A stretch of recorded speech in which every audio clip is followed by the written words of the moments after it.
Ating latest satellite images, makikita nyo po wala tayong bagyong minomonitor sa loob at labas ng Philippine Area of Responsibility. Maliit nga yung posibilidad na magkaroon tayo ng bagyo sa mga susunod na araw.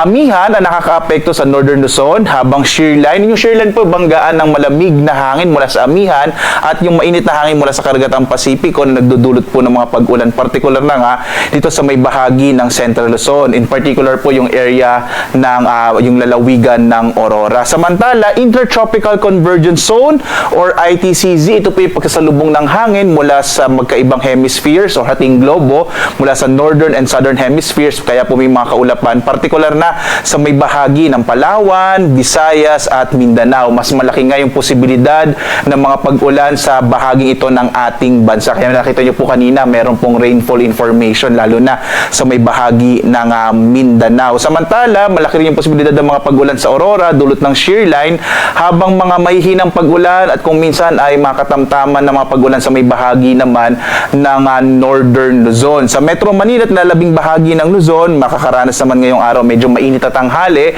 pero may mga posibilidad pa rin ng mga isolated o pulupulong pag-ulan, pagkilat, pagkulog sa hapon hanggang sa gabi.